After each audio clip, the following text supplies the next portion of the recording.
प्यारे छात्र छात्राओं, आज की ऑनलाइन क्लास में विराम चिन्ह के बारे में हम लोग पढ़ेंगे। विराम चिन्ह क्या है, विराम चिन्ह कितने प्रकार के होते हैं, इनका प्रयोग कब कब किया जाता है और इनका प्रयोग किया जाना क्यों आवश्यक है, इस बारे में चर्चा करेंगे। विराम का अगर शाब्दिक अर्थ लें तो विराम का शाब्दिक अर्थ होता है रुकना या ठहरना। मुख्य रूप से विराम चिन्ह का जहां प्रयोग किया जाता है वहां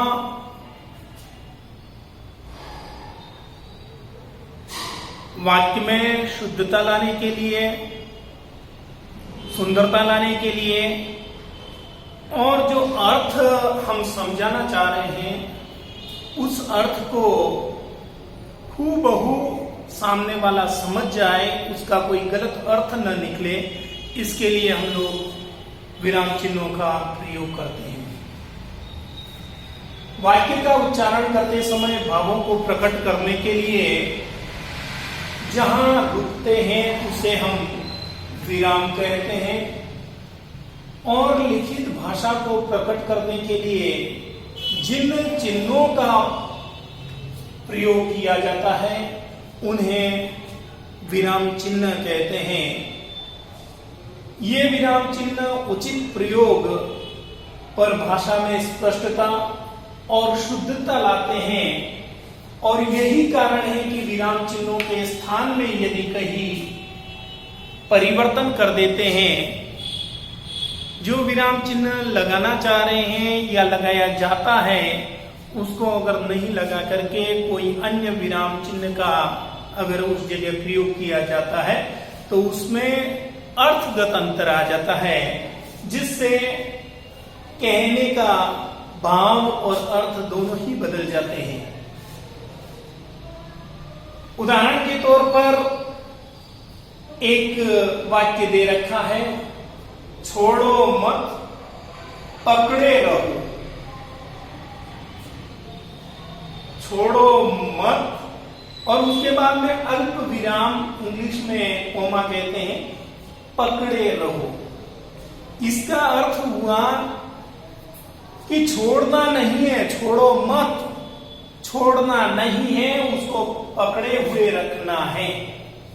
और दूसरा, इसी शब्दों का प्रयोग करते हुए दूसरा वाक्य हमने लिया है, छोड़ो मत पकड़े रहो, यानी कि इसको जा रहा है तो जाने दो, इसको पकड़ने की आवश्यकता नहीं है, पकड़ना आवश्यक नहीं है। शब्द वो के वो थे, संख्यात्मक दृष्टि से भी शब्दों की संख्या भी वो थी, लेकिन एक अल्प विराम को मत के पहले और मत के बाद में रख देने से उसमें अर्थगत बिल्कुल अंतर आ जाता है और वह बिल्कुल अलग हो गया है। भाषा के लिखित रूप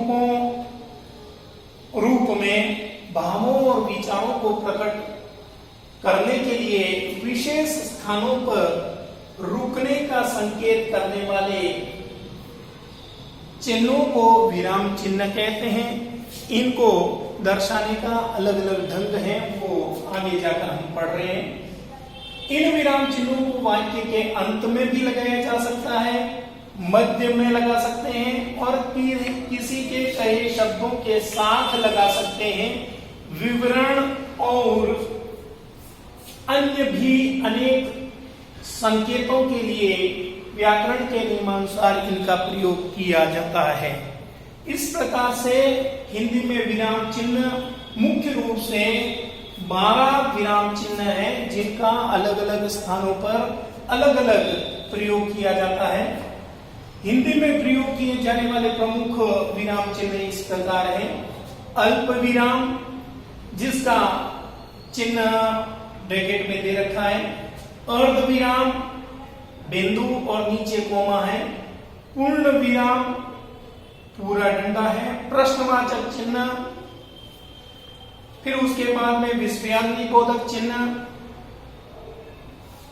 योजक चिन्ह, निर्देशक चिन्ह, विवरण चिन्ह, कोष्टक, लाघव चिन्ह, उद्धरण चिन्ह। इसमें दो प्रकार के उद्धरण चिन्ह होते हैं, दोहरा उद्धरण चिन्ह जहां पर दो कोमा लगे हुए होते हैं, और इकरार उद्धरण चिन्ह जिसमें एक ही प्रकार के कोमा लगाए जाते हैं, और हंसपद चिन्ह। इस प्रकार से ये 12 प्रमुख चिन्ह हैं। इन विराम चिन्हों के प्रयोग को मैंने बहुत ही क्रम से रखने का प्रयास किया है। क्रम का थोड़ा सा अगर ध्यान रखेंगे तो आपको एकदम से स्पष्ट हो जाएंगे। पहला अल्प विराम था जिसमें केवल कोमा लगा हुआ है, अर्ध विराम में डॉट लगा करके नीचे कोमा लगाया हुआ है, पूर्ण विराम ये जहां नहीं लगते वहां पर पूर्ण विराम लगता है, प्रश्नवाचक चिन्ह आता है, फिर उसके बाद में विस्मयादि बोधक विराम करके और नीचे डॉट लगाया हुआ है, योजक चिन्ह देखें छोटा है और निर्देशक चिन्ह इससे बड़ा है। दोनों एक जैसे करेंगे तो कोई अंतर नहीं रह जाएगा, इसलिए योजक चिन्ह हमेशा ध्यान रखें छोटा होता है और निर्देशक चिन्ह थोड़ा सा बड़ा होता है। विवरण चिन्ह में 2 डॉट कर रखे हैं और फिर उसके बाद में योजक चिन्ह जैसा दे रखा है। कोष्टक में केवल और केवल कोष्टक दे रखा है। लाघव चिन्ह में केवल डॉट दे रखा होता है, जैसे डॉक्टर है, बीए, बीएड, इस तरह के जो शब्दों को छोटे रूप में लिखने के लिए प्रयोग किया जाता है। उद्धरण चिन्ह दोहरा और इकरा दोहरा, फिर उसके बाद में इकरा बताया, और हंसपद चिन्ह। इस प्रकार से ये विराम चिन्ह बताए गए हैं।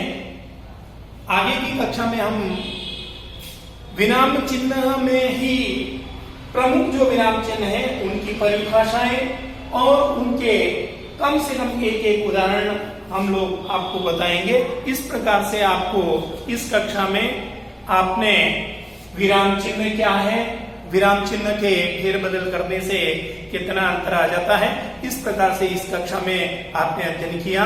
आपको बहुत बहुत धन्यवाद। नेक्स्ट क्लास में फिर विराम चिन्ह के साथ मिलेंगे। धन्यवाद।